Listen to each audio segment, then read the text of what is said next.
Okay, hello. Good morning, everyone. I cannot see you. I cannot hear you. I don't know how many of you are with me on this fine morning, and but welcome and welcome everyone watching this later. In fact, it gets even better because not only can I not see you, in the end, all I can see is my own slides and not even myself. So I'm getting a really deep. I wouldn't call it nostalgia, but I'm getting a pandemic vibe. So I also have no idea if my jokes are going to land. So let us press on. Really glad to be here in this virtual event. Mautic is a technology that I have really admired and appreciated for a long time, and I was around the project back in my days at Acquia.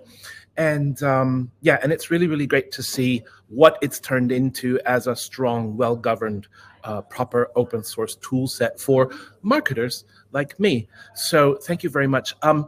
I am, and embarrassingly about the kind introduction from Joey, I've been doing this for more than 20 years now, so I've got to update my bio. And all of this is now very white, and it used to be quite dark. Let me see. So this presentation, and you can see the European flag on it. I am a European citizen. I am a European resident, and I'm very proud and happy European. And part of this comes from a context for us in Europe where privacy is a right that we have, and there are other parts of the world where that is not the case for citizens and residents. And in Europe, there is a constant effort to remember the human and respect people and treat people in general as well as possible. And this comes into some really interesting conflicts with as the subject of today's talk, with technology, for example. I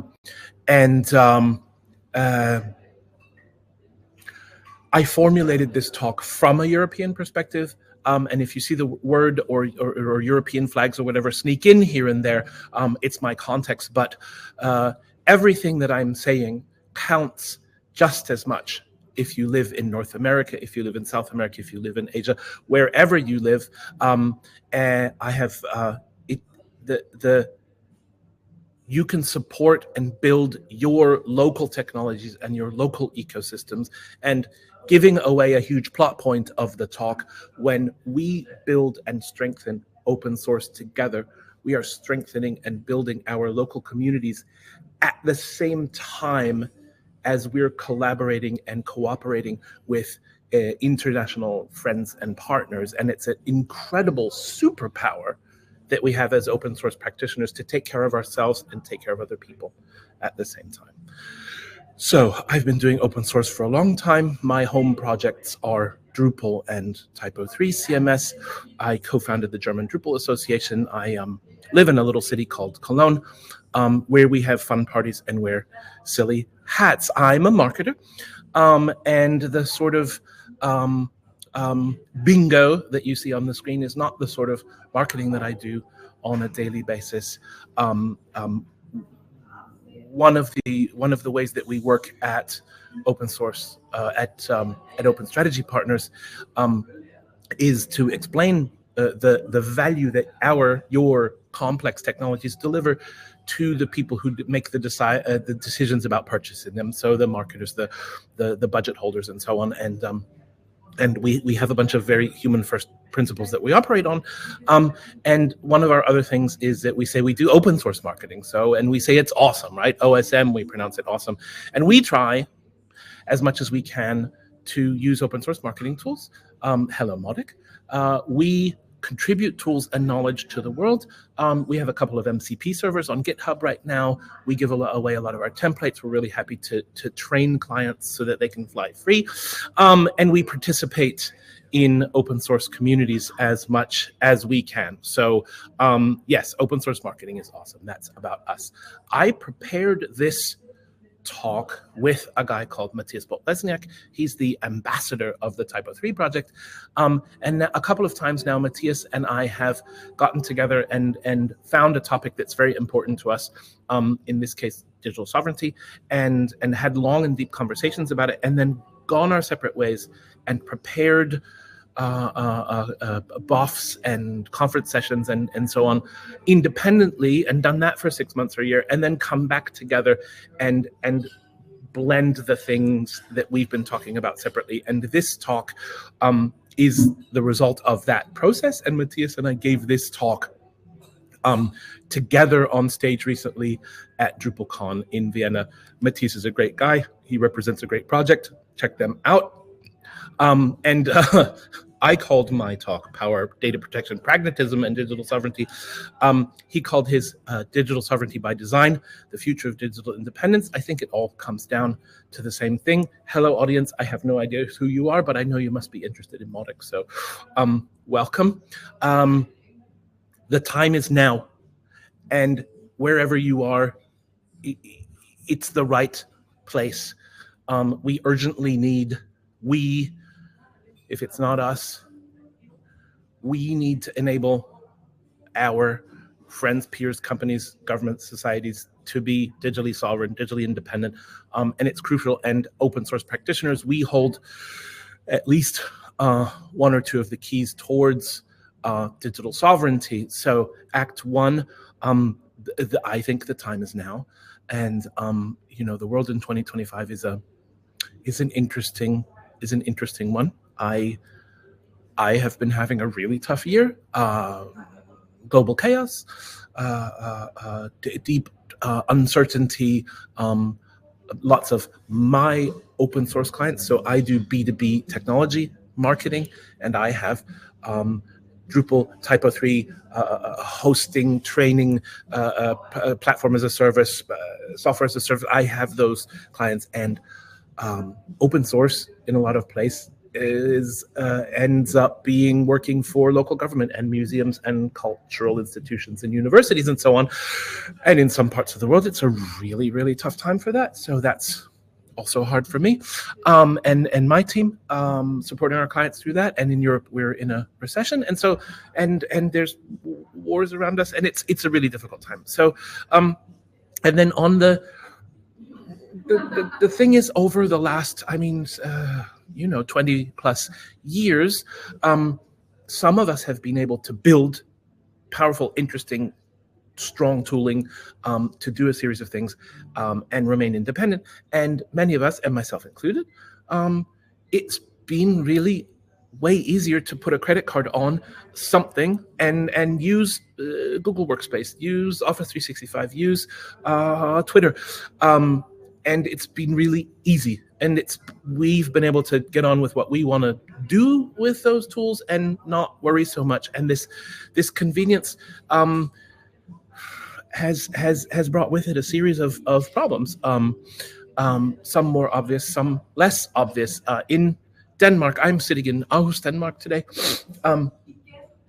In Denmark, Microsoft did a big push to sort of unify the software in all Danish libraries, and they offered really great terms and conditions for software to run libraries, and they gave them non-profit licensing conditions until they didn't. And a couple of years ago, they declared, hey, actually, you're not for profit institutions, you're companies like any other, and so we're charging you commercial rates now. And the libraries were completely dependent on this software, and they were kind of stuck with the bill, right? And it was hugely more money. Matthias, my friend, comes from Oslo, and a security expert figured out that the electric buses, which are environmental and safe and good in quiet and good for the world and the city in so many ways, turns out they've got they can probably be controlled externally through the software and hardware from these Chinese built buses. That's a kind of a scary prospect. Another case of this, which turns it on its head for a second. When Ukraine was invaded, a ton of John Deere equipment was removed from Ukraine and taken to Russia, and it's been very controversial in the last decade because John Deere has told farmers, those aren't your tractors. You're simply using our intellectual property to work on your farm, and you're not allowed to fix them, and you're not allowed to upgrade them, and you're not allowed to modify them, which, as open source practitioners, that's all kind of despicable and highly counterintuitive. And John Deere's been at the center of a lot of these right to repair lawsuits and so on. In this one case, John Deere then just turned off everything that had moved from Ukraine to Russia, and it was just a pile of scrap metal, which I find incredibly interesting. So it's a case of somebody using this power for good. I'm not sure this power overall is a good thing. I have to make some assumptions about who you are in the audience today. I'm assuming there are digital agencies. I'm assuming that there are software developers, and I'm hoping that there are people from other parts of the world and businesses and so on. I think there's an argument to be made that being digitally sovereign rests on 5 pillars. And those are that you can access and control the software that you use, and that you own your data. That means you know where it is, you can move it to another place, you can encrypt it and so on. And you need to be independent and autonomous. You need to be able to shift from one vendor to another without enormous penalties, right? And you need to know that you are private. You need to know that you're secure. And in the open source world, we say we can come the closest to guaranteeing that to our users because you can look at every bit of code. It's much harder to hide things in an open source code base that anyone can download, open access, test, run, and so on. And the 5th pillar, and it's very, very important, we need strong local ecosystems. We need North American, European, Asian. We need citywide, statewide, countrywide. We need our local networks of expertise and professionals and help and support and all that kind of things. And if we have these things around our digital technologies, we can be digitally sovereign, right? As a developer, like focusing down in a subset of this for a second, you own and control your own code. You own and control, you know what you're hosting on, and you know where your data is, and you know exactly what state it's in. And we were trying to come up with an antonym to vendor lock-in, and the best we could do was vendor unlock-in. If anyone in the comments wants to suggest an antonym for the opposite, right? The opposite of vendor lock-in, looking for a better word than vendor unlock-in. And here, when I say European tech stacks and free and open source software communities, I mean your local, I guess I mean 2 things, right? If you're in the US, if you're in India, there are local projects, right? Build them, support them, contribute to them, join them, help them. If you don't have a local one, you can still choose any given open source project, right? Local or not, and contribute to it and take it and make it your own and localize it. And as we all know, when we take an open source code base and work on it and improve it and then push our improvements back into the project, add functionality and so on, then we're making that project better for everyone. So I want to say that you should support your local activities, right? It's very, very clear. And whatever project has a local user group, you should probably go and visit them, because whatever it is, that's your local community. That's a great place to start. I'm going to say it several times today, but any open source tech stack can become your local tech stack, right? So in my case, we have a wonderful variety of German open source projects, European open source projects, lots and lots of stuff to choose from. But open source gives us this international collaboration model that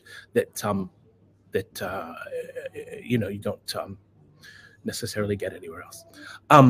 So there's a catch to all of this. We all live in societies and countries, right? So there's this sort of pyramid of digital sovereignty, and this is where we have to start touching on another big topic for today, which is pragmatism.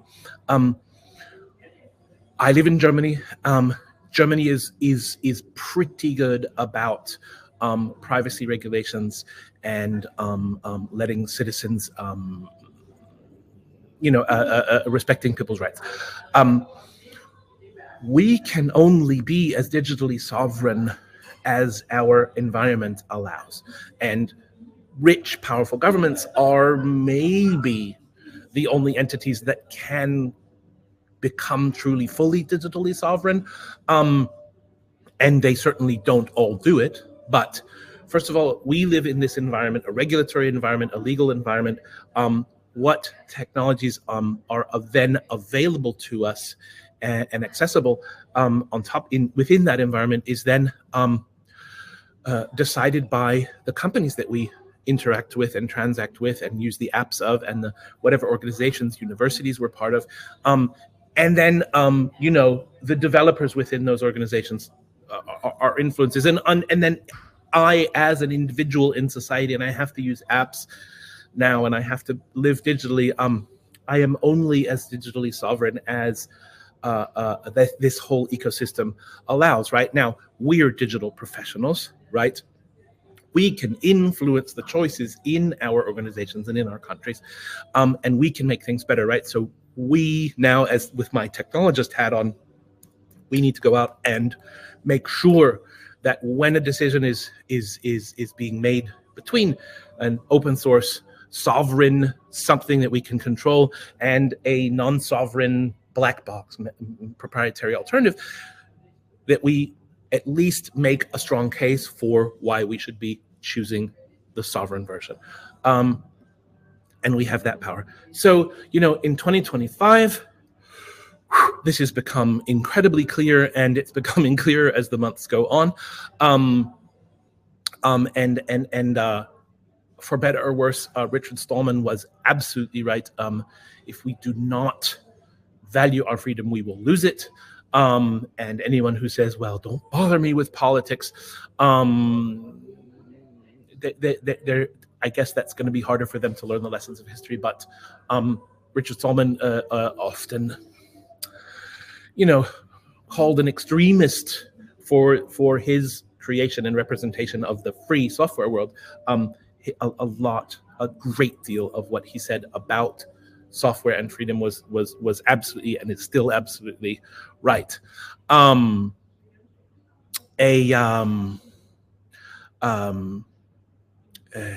This is a translated Dutch website, and this is made not as much news as I would have thought, but Microsoft turned off emails of certain people at the International Criminal Court because the United States government didn't agree with what they were doing. And that is,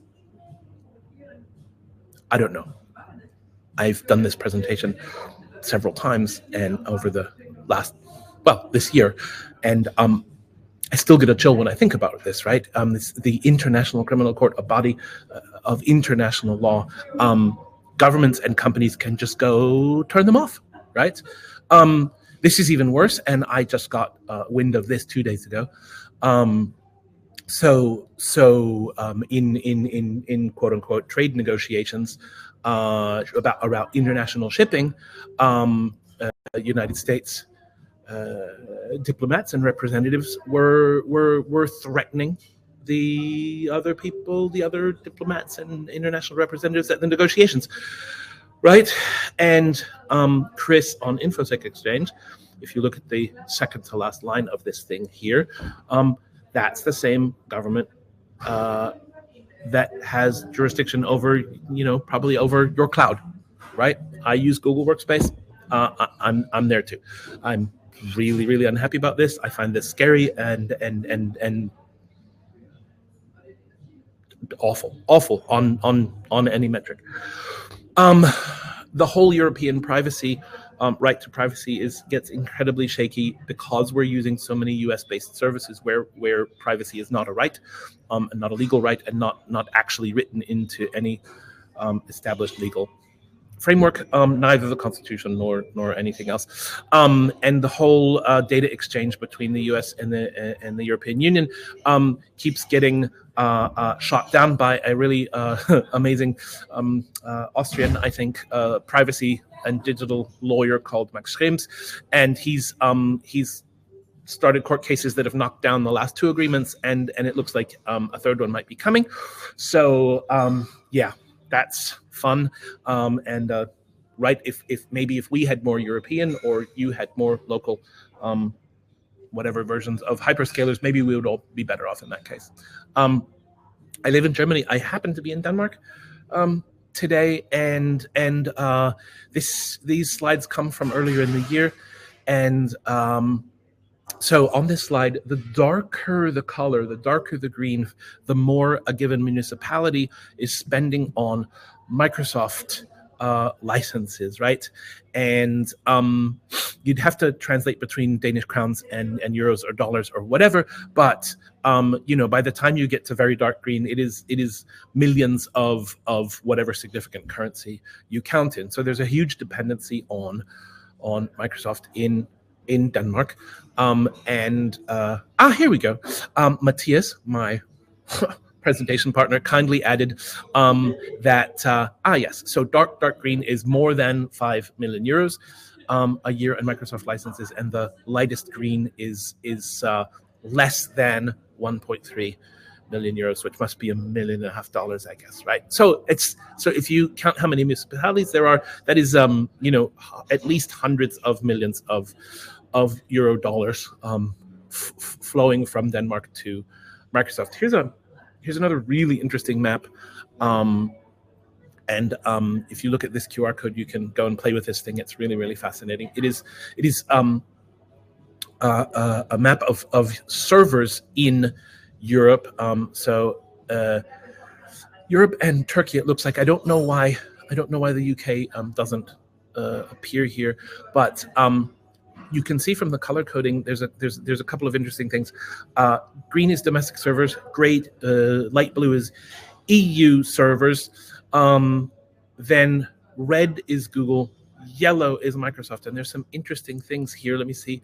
The next slide should show us some detail. No, it doesn't have the right one that I wanted. So I guess you can't see my cursor, but those of you who are familiar, Germany is sort of this very green and then very blue area kind of in the middle of the map above France.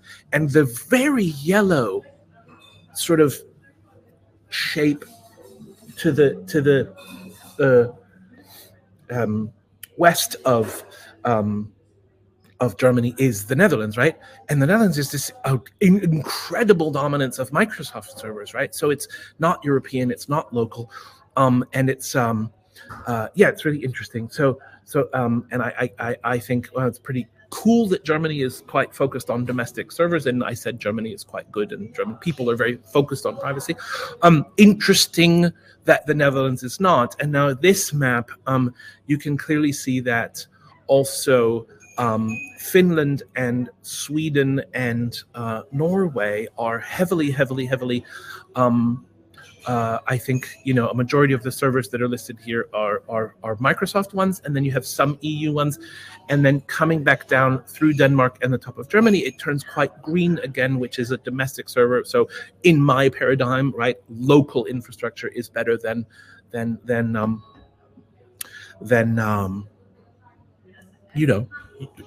dependence on Russia, China, the US, not wherever you are. So why is this important? Are things getting worse? Maybe. And when I say, hey, you've got to work on your local ecosystem and your host it in your country and work on your communities, and am I being nationalist? Am I being Europeanist? Or isolationist? Heaven forfend, no. This is neither isolationist nor nationalist, because open source, we have the unique superpower to do work that improves our lot, that helps our teams, our clients, our lives, our countries, our regions. And all of that work can also benefit you wherever you are, anywhere in the world. My open source work can help you directly, and your open source work can help me directly. And this is such a powerful model for collaboration, for cross-border understanding, for community, right? And I'm always moved when I think about how powerful we are, and I think we could exercise that more and do more good in the world. But we can be independent and cooperate with each other at the same time, which is wild, which is amazing. So we could make more change. I think we're aware of the problems that I'm talking about in the world. We have the tools to enable more digital sovereignty, and I think that there's a very strong argument to be made that the time is now. So if not here, if not where you are, then where? Then who should be doing it, right? We have these tools. We have open source available to us, and the transparency of our code bases and our communities and our governance and so on gives us autonomy. Having communities around us, communities of practice, physical local communities, user group meetups, board game nights, house concerts, having community gives us resilience to get through times like now. And combining open source and open standards, using them, supporting them, improving them, giving back, can give us digital independence. So we're able to do this. You can't control what you can't see. I know that's an old chestnut in our community, but it's really, really important. And in Europe, there are some really, really exciting moves towards this at the base level of that pyramid that I showed you before. The German federal government changed official website technology as of January the 1st this year. They have now, in the official terms, it's called Government Site Builder 11. Government Site Builder 11 is, however, the Typo 3 open source PHP CMS. So the Typo 3 community, which is a very, very, very close cousin to WordPress, Joomla, Drupal, Symfony, Mautic, the whole PHP world, right, is in perhaps the most economically powerful country in Europe, is now the standard for government websites, and it's a fantastic opportunity for us and our friends to get more work and get more government contracts. But it's such a powerful validation of open source being good enough for the biggest and most important applications. One of the states in Germany, Baden-Württemberg, relies on Typo 3 for their websites. Multiple African governments now, the Typo 3 community is doing incredible international outreach, and if you haven't heard of it, go look it up. The Typo 3 International Expansion Committee is doing amazing work training local people in government and in the private economy to build websites with Typo 3, and then and just helping them become independent. It's really fantastic. And surprisingly, and this slide I guess has remained in German for reasons, I apologize, the Liberal Democratic Party in the Lib Dems in the UK also use Typo 3, which is really interesting, because Typo 3's traditionally kind of been a little bit centered around German-speaking Europe. So their influence is growing with these successes, and that's lovely to see. I really, really like it. The European Parliament and European Commission and European institutions use a ton of open source, and there's thousands and thousands and thousands and thousands of Drupal websites through all the European institutions, and that's really, really great. And even though the Cyber Resilience Act in Europe and the various other legislative efforts are often long and difficult and start out backwards before they get it right, there in the European level, there's a general understanding of the importance of open source. So thank goodness. So if you're looking to influence a software decision, an infrastructure decision, you can take this from the Typo 3 community, and you can say, is it, is the thing that we're using up to date, and is it still being updated? Yes, that's better than something that's been abandoned or is no longer being renewed. Is it open source? That is, for digital sovereignty, always better, I guess, always better than proprietary. Is it up to accessibility standards, and so on, right? You have the vendor not lock-in in the bottom left corner on my screen. So you can build a matrix. You can start to use this as a perspective on software choices that you make, your organization makes, anything you might be able to influence. And I believe the QR code points to the typo3.org article where they propose this model, which is really nice. And thank you, Typo3, for letting me use this. Community power is your power. We are better together. We're stronger together.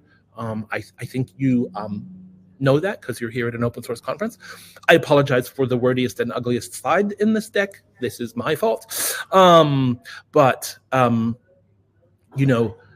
as developers, if you choose open source tools and you deliver great results with them, you can influence how your team works moving forward.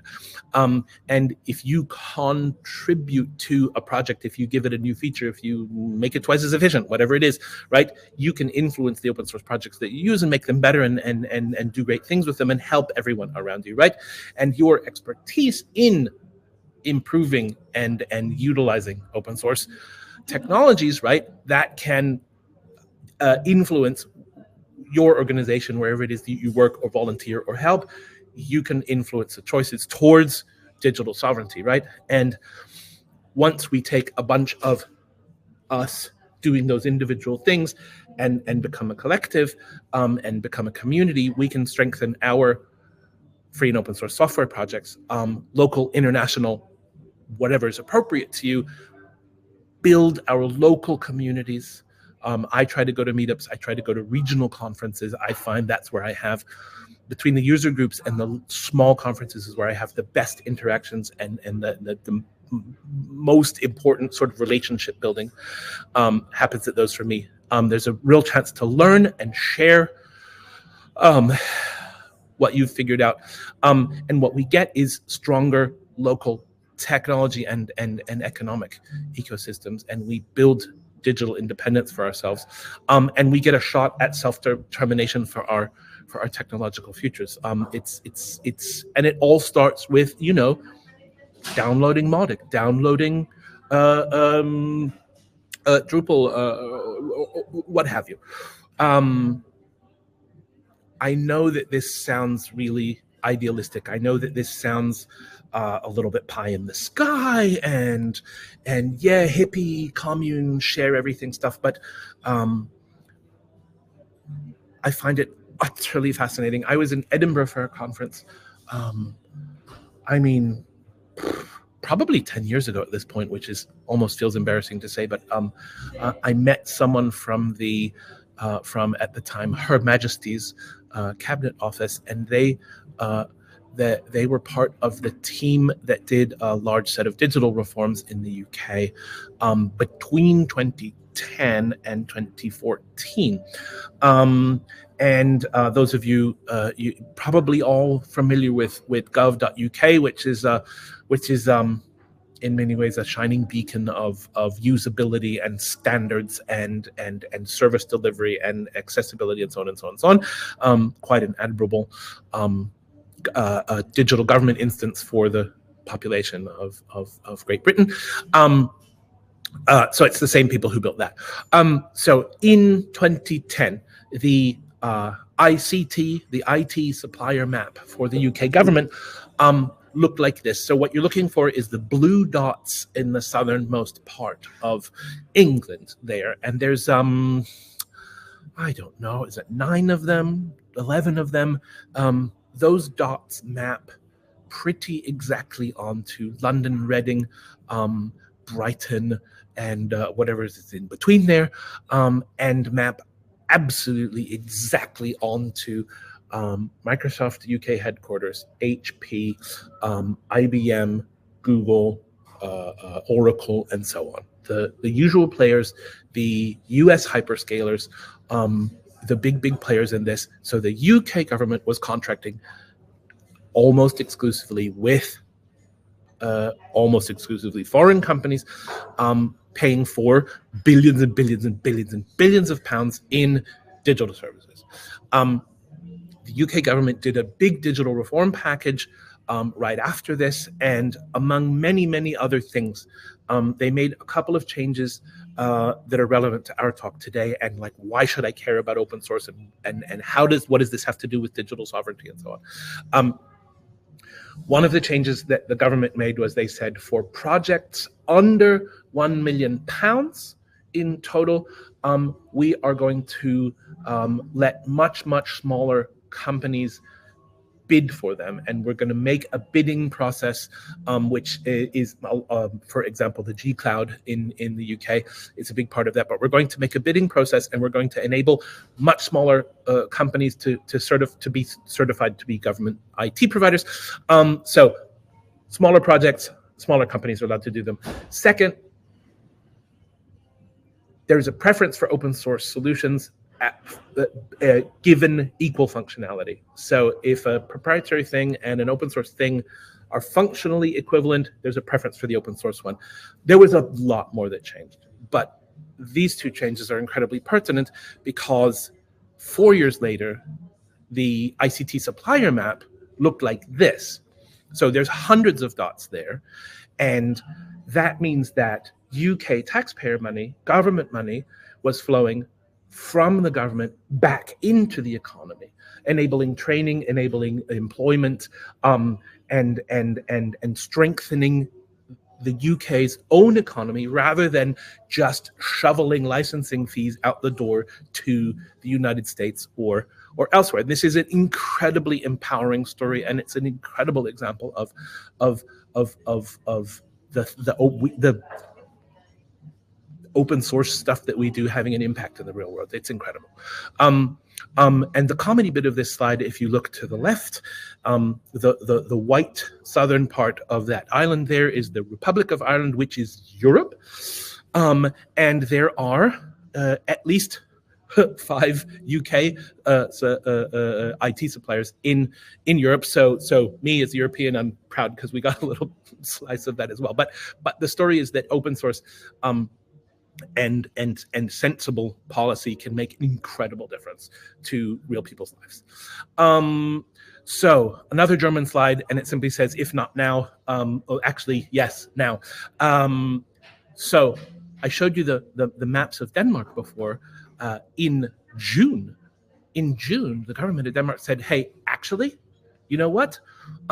We don't want to work with Microsoft anymore. We're canceling all of our relationships with Microsoft. We're not buying any software, any licenses. We're not working with Microsoft anymore.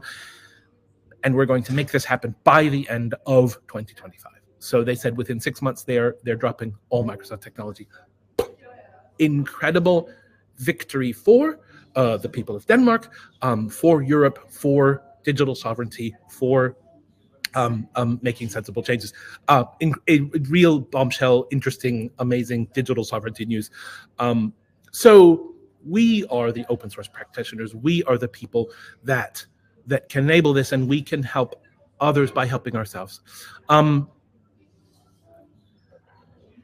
There's not just a choice between bad choices and perfect choices. We should be looking at pragmatic choices. We have to accept that we are not anywhere near the fat bottom end of the controlling pyramid, right? We live in an environment and a set of constraints, and have to make pragmatic choices for ourselves. But any choice that we make towards our own digital sovereignty, towards helping our countries, cities, societies become more digitally sovereign, that's better. Every step in the right direction is still a step in the right direction. My business is to help B2B technologies explain their value to the people who are less technical but who can benefit from them, right? My business is not to run the servers and do security updates and so on, right? So I really, really have to find a compromise that I can live with. Do I work with local agencies? Do I, whatever my technology choices are, none of you are bad or wrong for making the pragmatic choices that you made. But with this in mind, we can all move up and move ever closer to a better, a more sovereign position. So now for those of us who run digital agencies, who are developers, who provide services to clients, right? There's a really interesting, in my view, there's a really interesting economic opportunity in this, because we can stop saying that, oh, I'm a coder, I write features, right? So what's cool now, right? I write code and solve technical problems, or I build local independence. And thank you, Matthias, for these hilarious hot or not slides. I love them. The next hot or not question is like, we build websites with open source tools. I did that business for a really long time. I remember when you could say, we do Drupal, we do Typo 3, and business just came to you, right? It's not the most lucrative or easiest business model anymore. But if we reframe our value and we say, we enable your digital independence, right? We can offer services, right?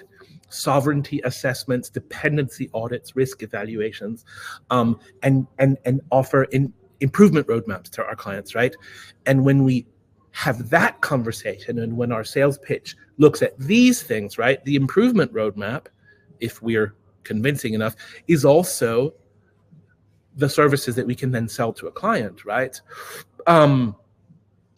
Developers can offer very similar things at the tech stack level, and I think that is way more. I think it depends on what kind of coder you are, but for me, this is a way more interesting conversation, and it's a much higher value that you can offer to your potential clients, right? So this is Matthias's humor, but coders can offer CAML, the 5-step security sovereignty service, contribute, audit, migrate, effect, learn. So remember kids, CAML. And agencies can offer Amoeba, spelled wrong, but assess, migrate, educate, build, and advocate. These slides will be available to everyone. Right, so you can go from offering project work to earning partnership revenue by offering long-term and ongoing services around becoming and remaining digitally sovereign. And developers can, I think people should start selling themselves as sovereign technology specialists, local technology champions, and so on. You're at an open source event. Also, please go to your local user groups and your local projects and support them and contribute, because you'll make a difference for your resilience wherever it is that you live, and help the rest of us in the open source world. We can all become the trusted source for digital sovereignty, help whatever our job role is, right? So I think we're in, I think I showed you a different side of the poly crisis that we're in.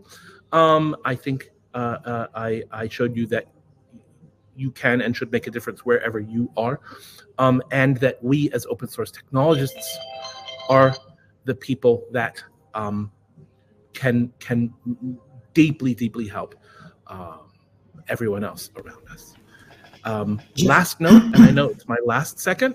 Yes. The first version of this talk I gave was in the summer, and this post appeared on LinkedIn a month later, and someone who'd been at my talk throughout Dropbox and a bunch of other things installed Nextcloud, and I just felt this incredible spark, because saying these words, I inspired someone to take that one step towards pragmatism. So thank you very much. Thank you very much, everyone, for listening. And I was really, really, really happy to be here with you today. Thank you so much, Jeffrey, for the presentation and for the inspiring presentation, I would have to say.